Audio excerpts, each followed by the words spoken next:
I'm Ann Dart. I'm Tracy Stormy. And I'm Kathy Knight. And together we are It Was a Dark and Stormy Book Club, a podcast for mystery lovers. Welcome.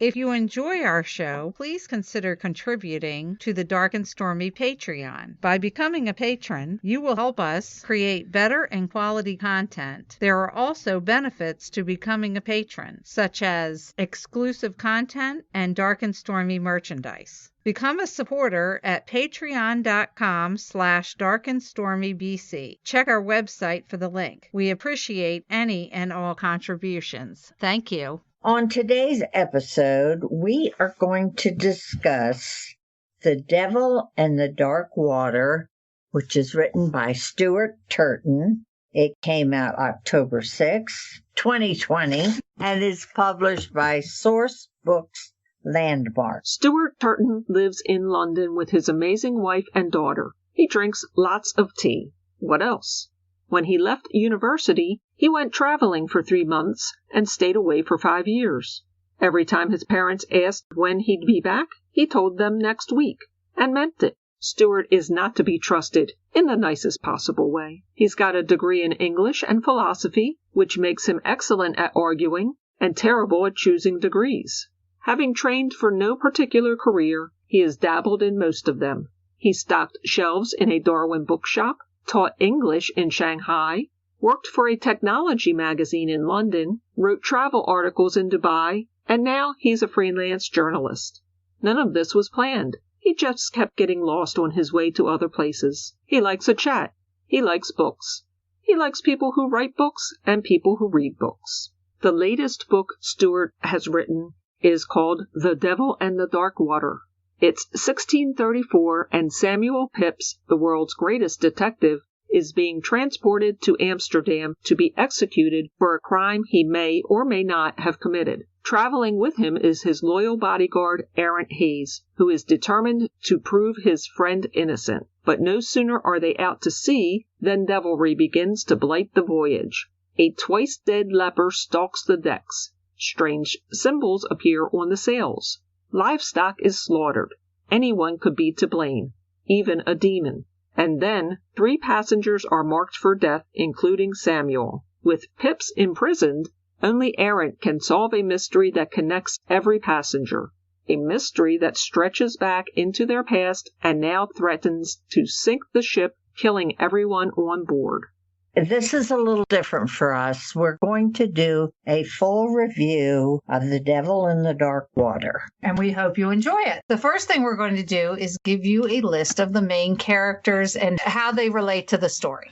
Well, very helpfully in the beginning of the book, Stuart Turton includes a manifest of notable passengers and crews sailing aboard the Sardam bound for Amsterdam, as compiled by Chamberlain Cornelius Voss. Dignitaries, Governor General Jan Hahn, his wife Sarah Vessel, and their daughter Leah Jan.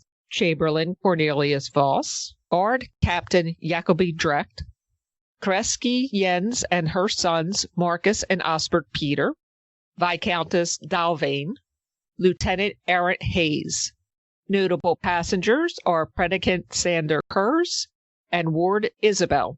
Sardam senior officers are Rainier van Schooten, Chief Merchant, Adrian Crowles, Captain, Isaac Larmy, First Mate.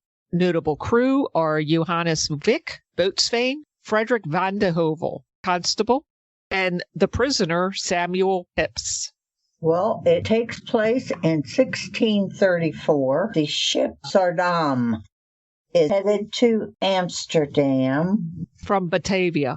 and it's taking a prisoner and all these passengers back to Amsterdam for disparate reasons. Samuel Pepys is a prisoner. Well, they were very circumspect. They didn't, it was vague. Yeah, that's through they never most of- really. Well, they did. Eventually, they said he was a traitor. They didn't really describe how he was a traitor. Errant Hayes is the lieutenant, and he is an apprentice of Samuel Pepys. He's more his bodyguard. I actually have to tell you, one of my favorite lines in the book has to do with that. Arent Hayes was a zealot. His religion was Samuel Pepys. I loved that. And Samuel Pepys is an alchemist. That's one of the important parts. He's a alchemist. He's a brilliant investigator, and that seems to be how he makes his living, is by investigating crimes of various sorts. But they don't want him investigating on the ship. There's too many dignitaries. Yeah. Well, somehow he is labeled a traitor, and so he's on the ship as a prisoner being taken back to Amsterdam to go on trial for his traitorism. Right. Well, one of the other things is Arent Hayes is the nephew of Governor Jan Han. That is his uncle. So he's pulled in two different directions in this story. And we don't find that out right away. No. But a lot of the characters turn up having connections to each other. Yeah, the captain of the ship is some relation. Sarah Wessel, she's a healer, and she's married to the governor. Yeah. Who was a very mean man. Yes, she didn't like him much. It was an arranged marriage back in the 1634. That wasn't unusual. I'm sure that her family found Jan Han a desirable partner. He was probably wealthy and connected. And then she has a 12-year-old daughter, Leah. Leah was an interesting character. She was like an engineering genius. Yes. As a matter of fact, the cargo that the Governor General is transporting back to Amsterdam is something called the Folly, and it's very mysterious. But it turns out that Leah had invented this quote-unquote folly. It's hard to describe, but it's something that was going to make Amsterdam and the East India Company almost invulnerable, something to do with warfare, some kind of machine that they don't really detail exactly what it is, but it's invaluable to the governor. It's transported on this voyage. And it fits in a box because they can't find it. I think they split it up into 3 different boxes because it was so big it had to be dismantled. Yeah, but that's very mysterious. It's very, very important to why the governor is making this trip to begin with. In 1634, you got to imagine that, of course, they don't have all the technological advances, but they do sail around the world. But it takes 8 months to get from Batavia to Amsterdam, and there's storms and all kinds of hazards on the way. Many people didn't survive the trip simply because of all of these hazards. You know, one person that was on that ship that very important to the story, but was not listed in the manifest, was Old Tom. Oh, Old Tom is the underlying character. Why don't you tell us about Old Tom? Well, Old Tom, when it says devil in the dark water, Old Tom is definitely the devil to this story. He appears and disappears. He dies and comes back, and he is a thorn in Arent's side.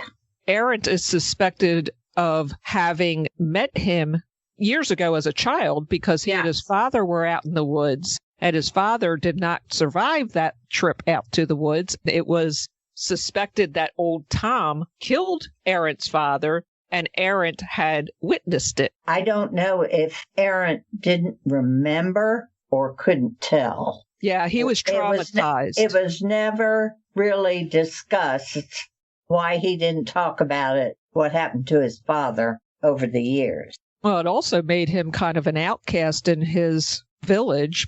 People were superstitious of him after that. Oh, yes.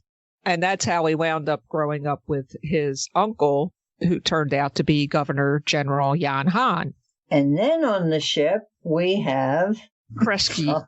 She's Sarah's friend, but she's also the governor's mistress. Now, that must make a happy little trip. Well, I mean, Sarah hated Jan, so I guess she saw Kresge as a person to keep her out of that relationship for a lot of the time. Very true. And they became very close friends. And then we have Sander Kurz. He's a minister and a witch hunter. That's the one thing I absolutely loved about the book is just the characters and their occupations. I mean, you had a dwarf, you had swashbuckling musketeers, witch finders. I mean, how can you not just love the this governor, book? kids running around, 2 little boys that just went everywhere on the ship. You turned around and they were under your feet. If you read Stuart Turton's first book, The 7 Deaths of Evelyn Hardcastle, that book was a 360-degree change from this one. well, I tell you, I've read both, and I loved 7 Deaths of Evelyn Hardcastle, but I liked this one much better. It's much more my cup of tea. Right. I like the historical aspect of it. But they both have supernatural Oh, elements. definitely. With old Tom. Interesting you should say that. At the back of the book, there's an afterword by Stuart Turton, and he says, I believe a book is whatever you decide it is. The sights, the smells, the characters, everything you believe about them, you are right. He goes on to say that The 7.5 Deaths of Evelyn Hardcastle was variously described as a golden age mystery, a metaphysical sci-fi novel, a modern fantasy, and a horror. In every instance, they were right. It's the same with this book, that you can categorize it in many different ways, and you are correct. That's interesting. Yeah, and I think that it's so true. You get a picture in your head of what a certain character looks like, and if you ask 100 people, you're going to get 100 different descriptions of what that person looks like. Especially this book. Yeah. You can read it as an adventure. Mm-hmm. These people went off. Historical fiction. Then you have the supernatural part of it, where old Tom walks up the side of the ship on the outside and leaves footprints, but nobody sees him. It's very, very eerie in a lot of... He's whispering to everybody on the boat. Right. And then you have it as a romance. But then you can also do it as a horror story, because the bodies start piling up quite regularly through this whole thing. I love the fact that it was kind of an amateur sleuth book. Right. Because you had Sarah and Aaron, even though Samuel Pepys is this great detective, they're the ones doing the detecting. Well, because he was in chains. He couldn't help. But it was an interesting, unique way to present the investigation of a mystery. Definitely. I agree. The ship was part of a group of ships. All those ships went out in groups because they had to stick together. Well, they started out in a group and they tried to stick together, but it was very rare that they all actually stayed together for 8 months. This was the flagship.